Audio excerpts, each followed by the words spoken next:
C'était pas Bachar, c'était moi. Bonsoir, amis internautes. Alors, je tiens tout d'abord, parce qu'on m'a demandé beaucoup de réactions. Diodo, qu'est-ce que tu fais? On t'entend plus. Je tiens à apporter mon soutien direct à Gilles Bourdelex. J'espère que ça va pas le foutre dans la merde. Je le connaissais pas, il est maire d'une ville. A priori, on n'avait pas à se croiser, mais il est victime d'un lynchage. Il n'y a pas eu d'excuses, il n'y a pas eu un mot de regret. C'est un dérapage manifestement contrôlé et qui n'est pas remis en cause. On en tire une conclusion politique à l'UDI, c'est que celui qui tient ses propos ne partage pas nos valeurs et n'a rien à faire dans notre parti. Je ne sais pas si vous imaginez la référence qui est donnée par ce député. Ces propos sont tout à fait inacceptables et ils sont même incompréhensibles venant d'un élu de la République. On ne peut que les regretter et les condamner. 5 ans d'emprisonnement et 45 000 € d'amende. C'est ce que risque Gilles Bourdelex pour ses propos sur les gens du voyage. La justice a été saisie pour apologie de crimes contre l'humanité. Pour Jean-Marc Ayrault, ils sont indignes d'un élu de la République et sanctionnables par la loi. De leur côté, la Ligue des droits de l'homme et l'Association nationale des gens du voyage catholique prévoient de porter plainte contre l'élu. C'est l'enregistrement du journaliste du Courrier de l'Ouest qui va peser lourd.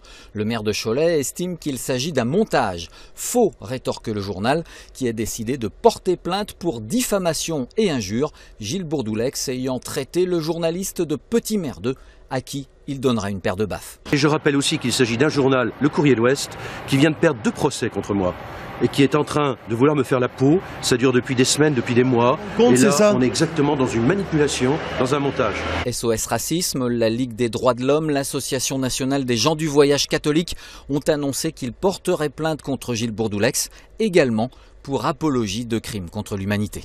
Ils sont tous jetés sur lui, Valls, ils veulent le pendre. Le mec, il sera en place publique, il le caillasse.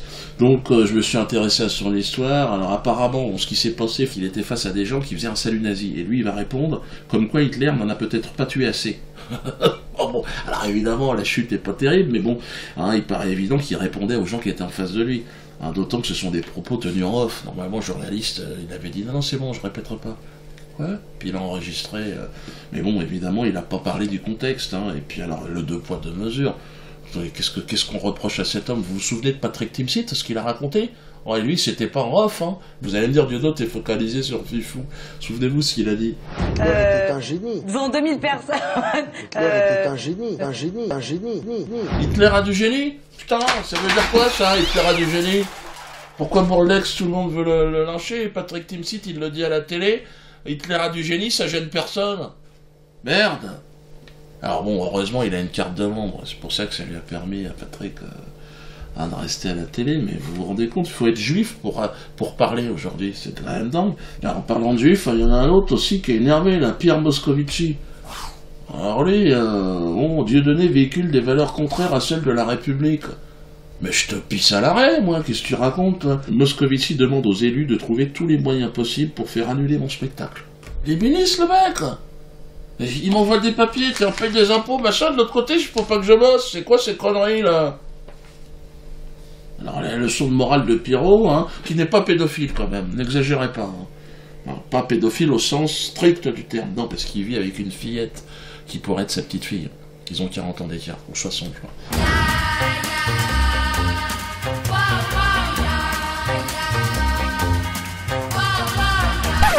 C'est sûr, c'est particulier, mais bon, comme dirait la police, il l'a emmanché dans les clous. Tu sais, l'expression, bon, c'est pas très élégant, mais... Et puis c'est un Strauss-Kahnien, donc rapport à la jante féminine, évidemment, il y a un côté un peu brutal. Les préliminaires, c'est pas son truc. Hein. Et puis il aime pas les nègres, comme Dominique Strauss-Kahn, c'est le genre de descendant d'esclavagistes qui pleure encore sur le manque à gagner qu'a suscité l'abolition de l'esclavage. Et cette haine du nègre mêlée, je vous le rassure, avec la haine du non-juif. Hein. Alors, vous êtes tous dans le collimateur. Lui, c'est Léon Blum. Il en a parlé au cercle de Léon Blum, tiens, écoutez-le. Et il faut s'interroger, que ferait Léon Blum aujourd'hui? Et quelles ont été les causes pour lesquelles il s'est battu? La République, le socialisme, la gauche, et vers la fin de sa vie, c'est vrai, le sionisme. Et le sionisme, pour lui, c'était à la fois la création d'Israël et la paix au Proche-Orient. La paix, c'était très important, il s'est engagé dans ces affaires-là.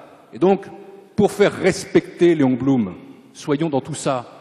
Et ça suppose effectivement une forme de fraternité, ça suppose de ne pas jeter toute la gauche avec l'eau du bain, ça suppose de ne pas oublier non plus une histoire commune entre les socialistes, Israël et les Juifs, qui a pu connaître à tel ou tel moment des difficultés, mais qui a aussi des traditions extrêmement fortes que je voulais rappeler maintenant. Logiquement, il m'en veut, je suis antisioniste. Hein, j'étais tête de liste des antisionistes, pour ça qu'il m'en veut. Et alors le plus terrible, c'est que ce genre d'individu a le chéquier de la France, vous vous rendez compte comment il a pu... Qu'est-ce qui se passe, putain? On est dans le n'importe quoi, disons-le. Ça, c'est extrait, ce que je vais vous dire, du dîner de gala du CCFI.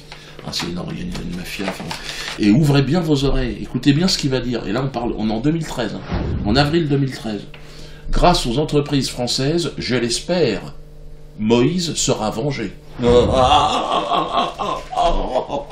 Réveille-toi, France, réveille-toi. Grâce aux entreprises françaises, je l'espère, Moïse sera vengé. Mais on s'en fout de Moïse, on travaille pas pour Moïse, que je sache. En tout cas, c'est clair, faut que vous le sachiez. Hein. Puis si pour ceux qui n'en ont pas encore, qui veulent encore un petit peu plus, hein, qui n'ont pas encore vomi, interview sur France Inter en novembre 2011, au moment du génocide palestinien, vous savez, Israël bombardait Gaza, pendant que les secouristes sortaient les corps calcinés des enfants qui étaient cramés au phosphore blanc, lui, notre brave Moscovici, hein, nous gratifie d'une phrase, franchement les nazis n'auraient pas osé dire ça, c'est aux Palestiniens de faire des efforts. C'est tout. Et c'est tout. Merde. Ils n'ont pas fait d'effort. Tout en rappelant, bien sûr, dans un numéro de pleurniche obscène, que son père a été déporté, certainement dans les années 60. Pour ceux qui ont du mal à croire toutes les conneries de Moscovici, il faut savoir aussi qu'en plus c'est un menteur. Un menteur qui, dans l'affaire Cahuzac, là, en ce moment, il y a une commission d'enquête, ils ont menti. Ils mentent n'importe quoi. Franchement, ouais. Ils sont en train de piller ce pays. Je n'ai pas, monsieur le député, je n'ai jamais eu de compte à l'étranger. Je dément, en bloc et en détail. Je n'ai pas, je n'ai jamais eu de compte en Suisse. En bloc et en détail. Je plains Pierre Moscovici qui, lui, connaît la vérité, mais qui, au nom du secret fiscal, ne peut la dire. On va nous dire que M. Moscovici ne savait rien, ni le Premier ministre, ni le Président de la République, ni personne. En bloc et en détail. La commission cherche notamment à éclaircir un point sur lequel Pierre Moscovici et Jérôme Cahuzac ne livrent pas la même version. Le 16 janvier, le ministre du Budget et son supérieur de Bercy auraient tenu une conversation en présence de François Hollande. Les réunions dans ce bureau sont suffisamment rares pour que l'on s'en souvienne, et que par ailleurs, je n'ai pas non plus de souvenir de l'échange décrit par Pierre Moscovici à l'issue du Conseil des ministres. Comment se fait-il qu'entre le 16 janvier et maintenant, vous ayez perdu complètement la mémoire de cette réunion informelle, nous a dit Pierre Moscovici? Vous pouvez ironiser autant qu'il vous plaira, Monsieur le Président, je n'ai aucun souvenir de cet échange de mots. En bloc et en détail. Moi, en tout cas, quand j'entends Moscovici, je dis déjà, oh, les enfants sont où? J'ai 4 filles, hein. Comme je sais qu'ils les aiment assez jeunes. Moi, en tout cas, j'encourage tous ceux qui veulent signer la pétition à le faire contre la LICRA. Hein. Moscovici et la LICRA, c'est la même équipe. Hein. Ils veulent détruire ce pays. Hein, comme ça, Pierre Moscovici aussi pourra être extradé lui aussi vers son pays, en Israël, afin de servir Moïse, puisque visiblement, Moïse, c'est l'un de ses objectifs principaux. Alors, la loi autorisant le mariage pour tous a ouvert la porte du grand n'importe quoi. Vous avez vu, la semaine dernière, j'étais à la maison d'arrêt, maison centrale. Ouais.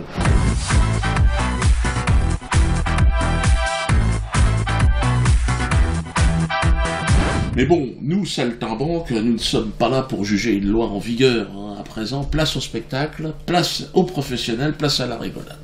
Après Adam et Ève, voilà Alfredo et Germain. Et là, je suis sérieux. L'histoire ne se déroule pas dans les jardins d'Éden, mais à la maison centrale de Poissy.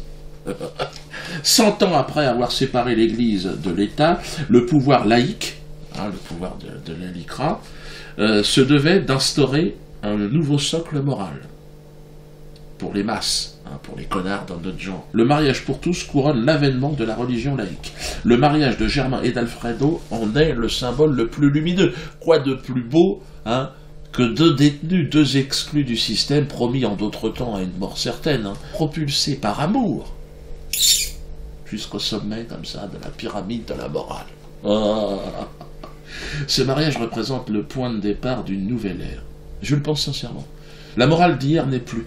Il nous faut d'ailleurs ouvrir les portes des prisons, car ceux et celles qui y sont retenus l'ont été dans un cadre moral aujourd'hui obsolète, comprenez, à l'époque. Le code pénal actuel n'a plus aucune légitimité car les valeurs morales qui l'ont inspiré ont été abrogées de fait par le mariage pour tous. Vous avez compris ce que j'ai dit? Si vous n'avez pas compris, vous vous repassez le truc. Si le mariage pour tous a mobilisé une telle opposition, c'est que l'opinion publique avait pressenti la rupture morale qu'elle entraînait. Il m'appartient certainement pas de juger. Hein. Le monde change et rien ne peut l'arrêter. Cette évolution, moi je ne fais que la commenter. À mon niveau, je rigole, je fais rire avec toute la merde. Alors, précisons l'affaire de la robe. Vous savez que je suis entré dans la maison centrale vêtu d'une robe de mariée, car nous avions pensé, les mariés, moi-même et tous les témoins, donc le commandant Carlos en premier lieu, qu'il ne pouvait y avoir un mariage sans robe de mariée. Hein, le symbole de la pureté, le symbole de la colombe. Bon. C'était sans compter évidemment le très zélé Habib Traoré. Vous avez entendu son nom, ce cuistre malfaisant qui se fait passer pour une sorte de général des matons, un titre qu'il s'est inventé lui-même. Il m'a obligé, hein, dans une volonté d'humiliation très claire et devant témoin, de retirer ma robe. Alors j'ai pris comme témoin le maire de Poissy, hein, et j'étais désemparé, mais bon, il a coupé les ailes de la colombe, je suis rentré en short. Il a souillé ce mariage. Par là même, il a souillé la République et les hommes de bonne volonté. L'homophobie hystérique de cet esclave de maison nous a bouleversés. Était-il de surcroît motivé par l'antisémitisme? Je vous rappelle quand même que les deux mariés sont juifs. L'un Germain par sa mère, hein, et sa grand-mère, qui a fini en savonnette, d'ailleurs il me l'a montré l'autre jour, et l'autre Alfredo par conviction. Puisqu'il a dit « j'ai toujours été juif au moment des faits ». Nous allons donc citer en correctionnel Habib Traoré, très prochainement, l'honneur et la dignité de tous les mariés pour tous, hein, évidemment, est en jeu. Et d'ailleurs, j'attends que Manuel Valls et que Christian Taubira soient avec nous. Hein. Il faut une réaction exemplaire. Nous allons demander que M. Traoré soit renvoyé de l'administration pénitentiaire et retourne en Israël où il veut. Donc, il semblerait que ce soit un falacha, il semblerait qu'il travaille pour le Mossad. Pour ce qui est de mon avis donc, concernant le mariage pour tous, plutôt que de parler longuement, j'ai décidé de faire une pièce de théâtre, qui s'appellera Le mariage pour tous. N'hésitez pas, il y a 2 comédiens. Juliette Montel, vous la connaissez, hein, Juliette, elle était dans Métastase, elle était dans l'Antisémite. Et puis Pascal Montel, hein, son père. Donc j'ai choisi une fille et son père pour illustrer donc, la famille, hein, et dans le rapport avec... Donc là on va voir. Mais à mon avis, donc ça sera en octobre, et vous pouvez déjà réserver vos places. D'ailleurs, réservez vos places tout de suite. Et je pense que ça devrait... Alors ça ne fera pas rire tout le monde, évidemment, on va toujours avoir cette opposition, mais quelque part on les emmerde. Et puis on va leur survivre. Et puis alors la pétition, hein, surtout n'hésitez pas avec la pétition.